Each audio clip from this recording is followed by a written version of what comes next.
bonjour à tous. Bonjour Lionel. Bonjour. On va commencer le webinaire.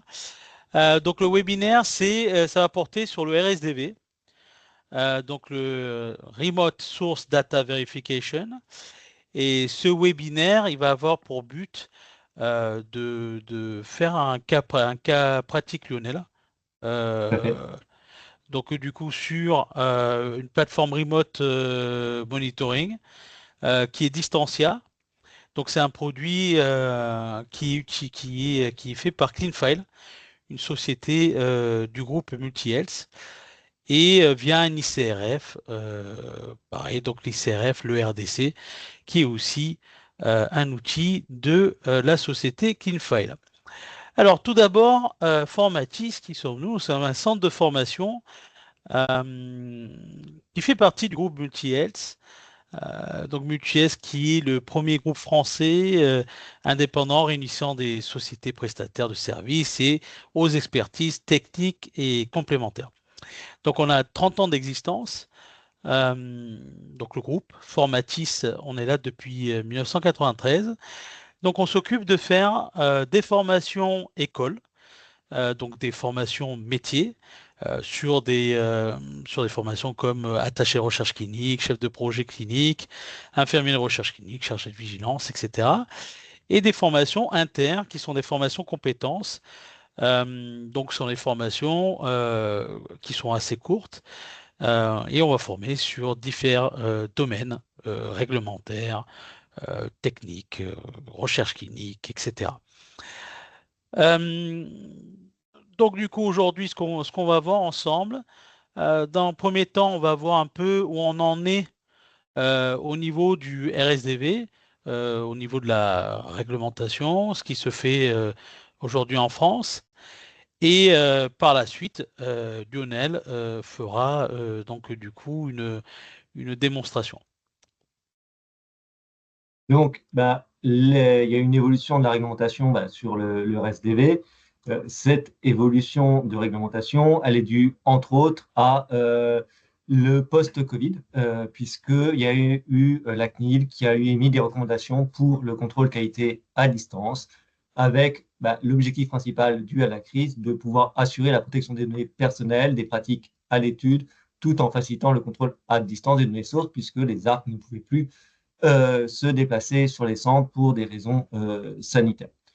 Il en a découlé un encadrement des règlements qui, depuis janvier 2022, les essais prévoyant une dématérialisation du contrôle de qualité doivent obtenir une autorisation préalable de la CNIL puisque ce n'est pas encore accepté comme une méthode de référence. Donc, il faut demander l'autorisation de la CNIL pour passer en RSDV si on ne l'avait pas prévu de base, ou pour commencer une étude en RSDV. Donc, cette autorisation, il va falloir faire attention à plusieurs points pour la mettre en place. Il va falloir faire attention à la fracture numérique et l'égalité d'accès, parce que vous pouvez potentiellement avoir des participants qui ne disposent pas d'accès à Internet ou qui ne veulent pas y accéder à Internet. Donc, en fonction des données que vous voulez récupérer, il faut faire attention de ne pas écarter une partie de la population envers l'acquisition de ces données.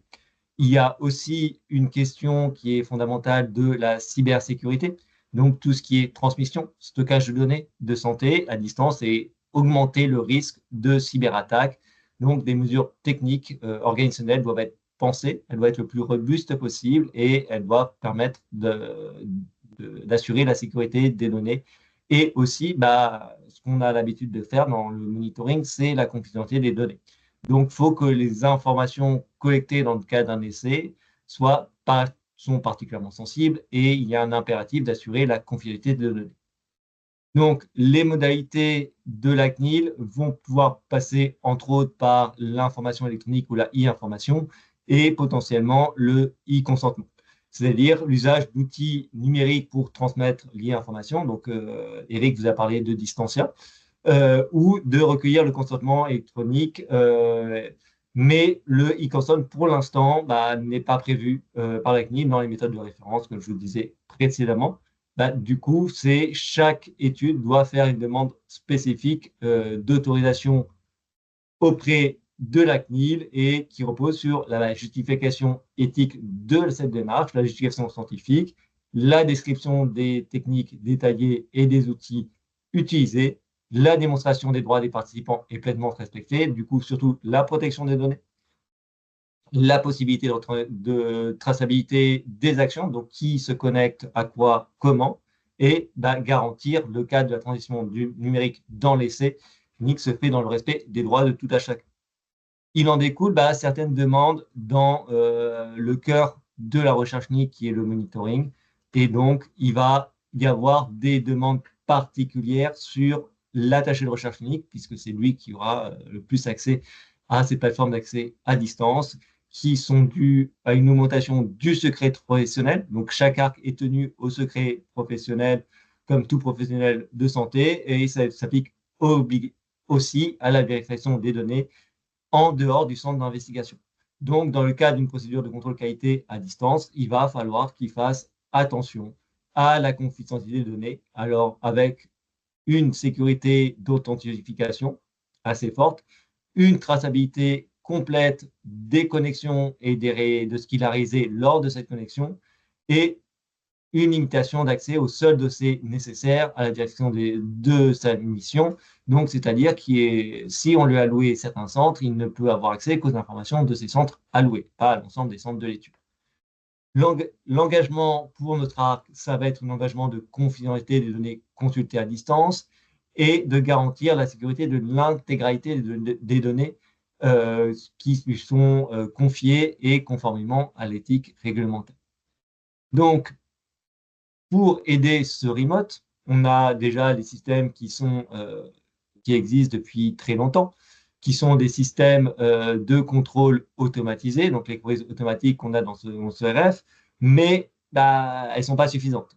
Soit elles peuvent être mal programmées, soit le patient il peut ressortir systématiquement des queries, et après on a nos fameux queries automatiques qui apparaissent souvent quand les dates ne sont pas forcément connues entièrement et donc le système ne sait pas les gérer.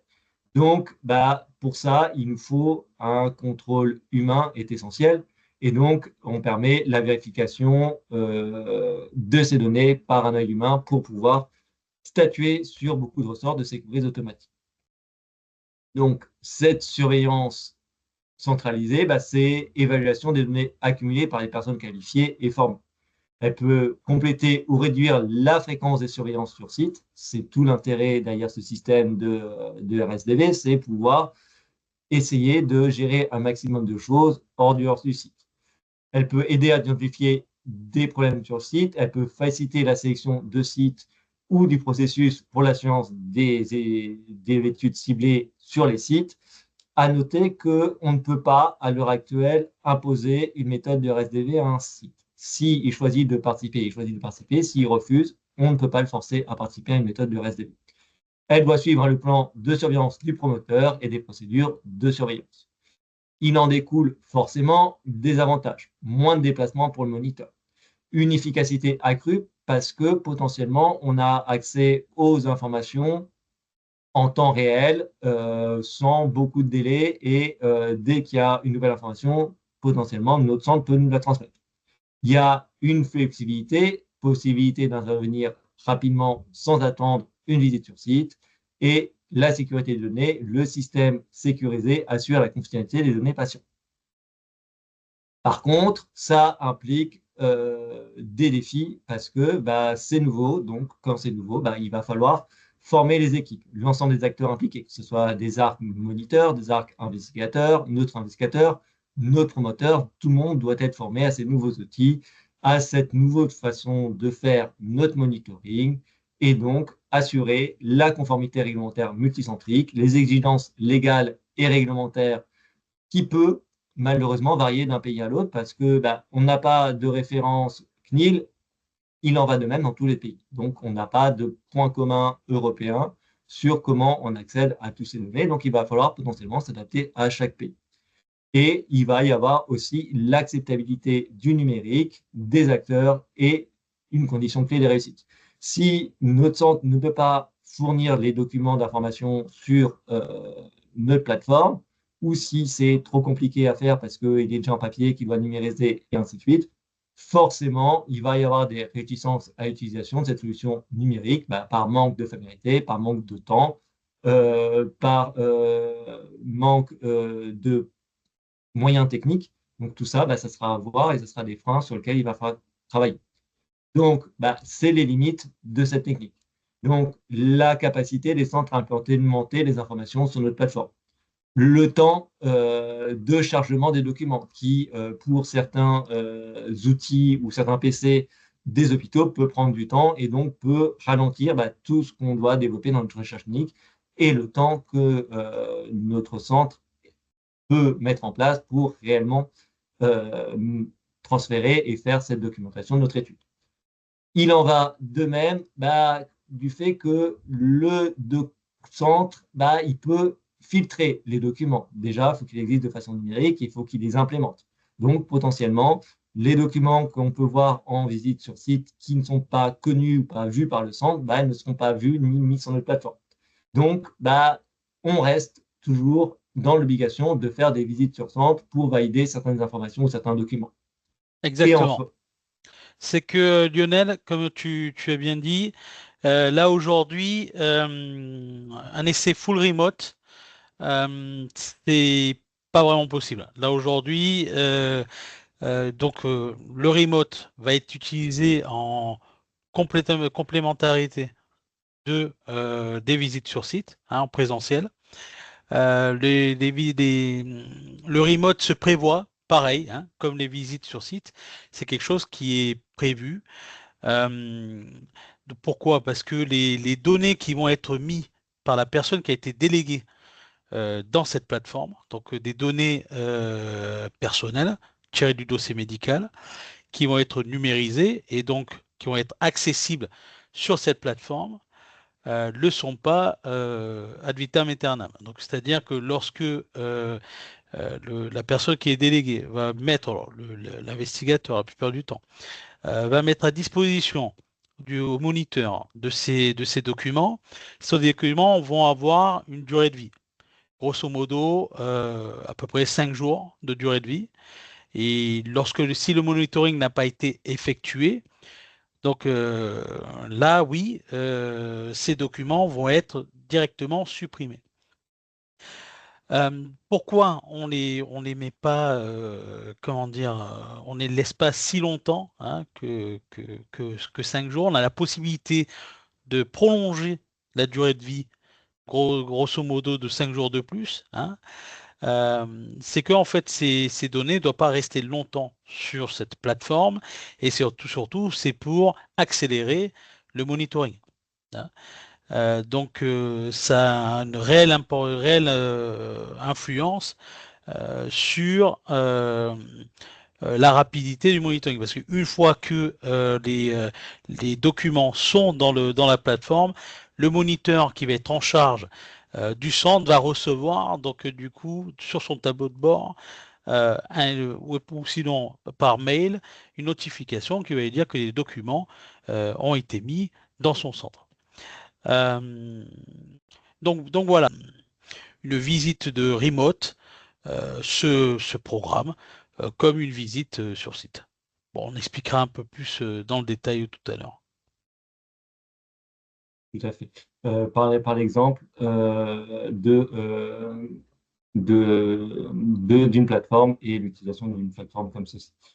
Du coup, pour mettre en place ce RSDV, il va falloir que l'ARC il signe un accord de confidentialité complémentaire de l'accord de confidentialité qu'il devait respecter jusqu'à présent.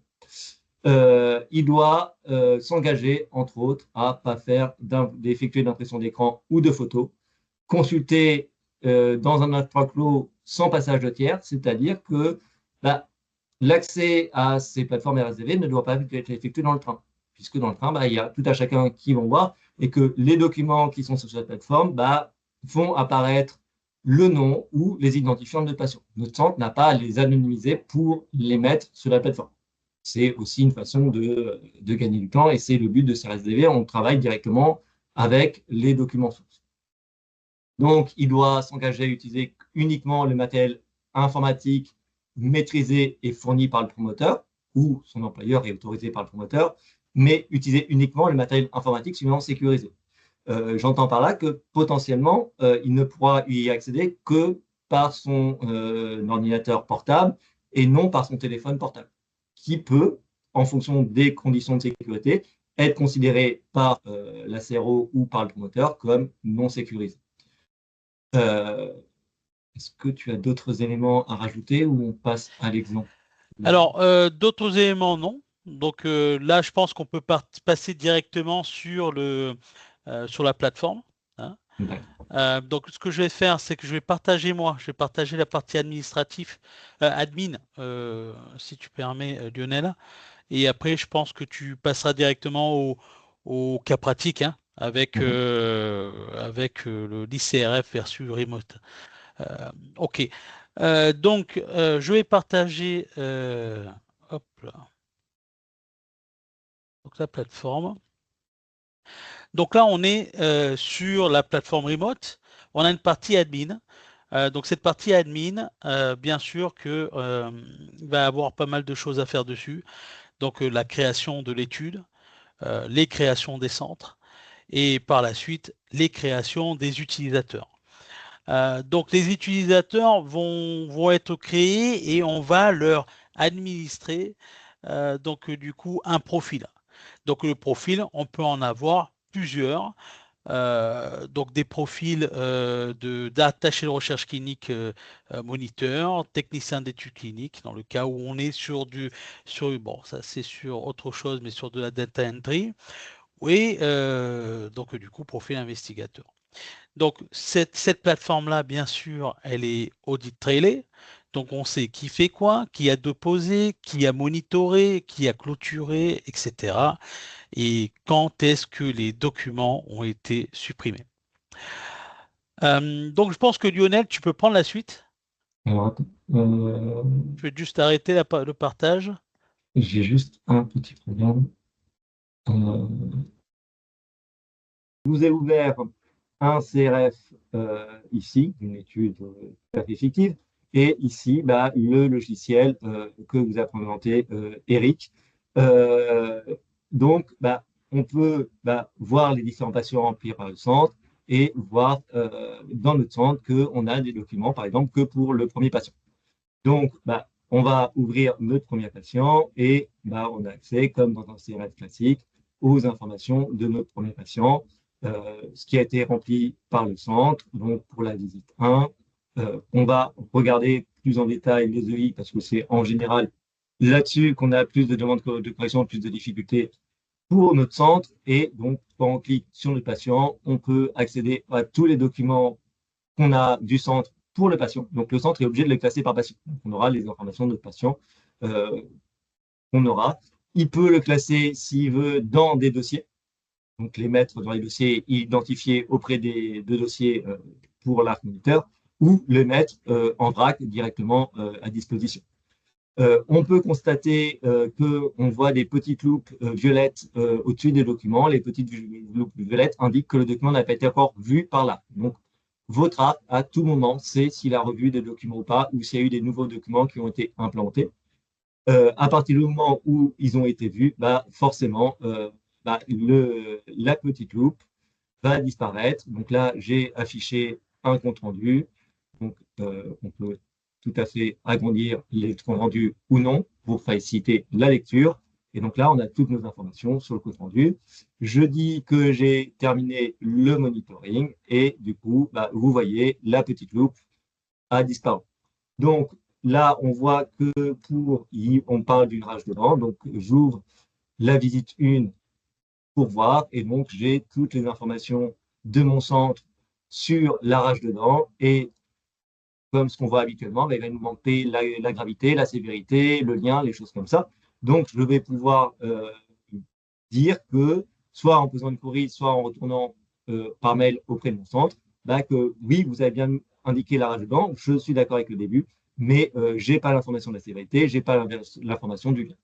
Ça, comme un remote habituel. Et donc, on aura aussi l'audit trail qui m'indique quand est-ce et quand j'ai vu tel document, à quel moment, sur le document et quand est-ce qu'il a été déposé, quand il a été revu, et ainsi de suite. On a toutes les informations, qu'on soit du côté moniteur, qu'on soit du côté centre, ou qu'on soit, comme Eric, vous disiez tout à l'heure, en manager de centre, on a toutes les informations de qui a vu quoi, quand.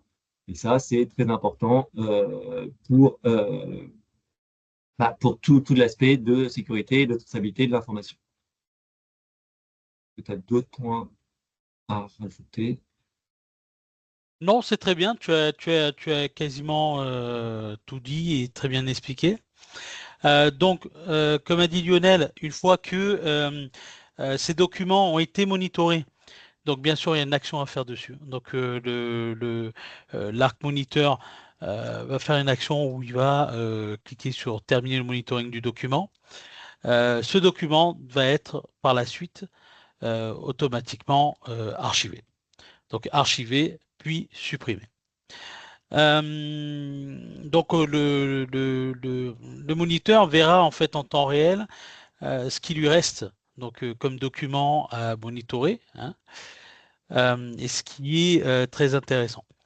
Sur son tableau de bord, ben, il aura comme information des statistiques concernant le pourcentage de monitoring ainsi que des documents restants, hein, sur l'essai et sur ses centres.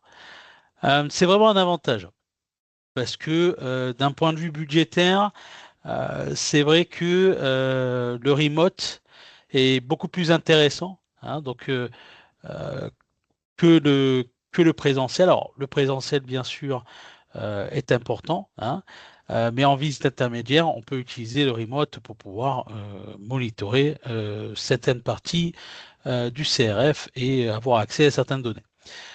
Euh, Très bien, Lionel. Je pense qu'on a fait le tour. C'est bon pour Oui, toi? c'est bon pour Bon, moi. bon, très bien. Donc du coup, n'hésitez pas à nous poser des questions, hein. Donc vous pouvez nous poser des questions via notre adresse mail Général Formatis, information @formatis.com. Donc vous pouvez retrouver tous nos vidéos sur notre channel YouTube Multi-Health, où vous avez fréquemment des webinaires qui sont enregistrés et vous pouvez les visualiser. Ce webinaire va être enregistré et donc il sera disponible très prochainement sur le channel YouTube de Multi-Health. Concernant les formations, le RSDV, nous avons une formation sur le remote.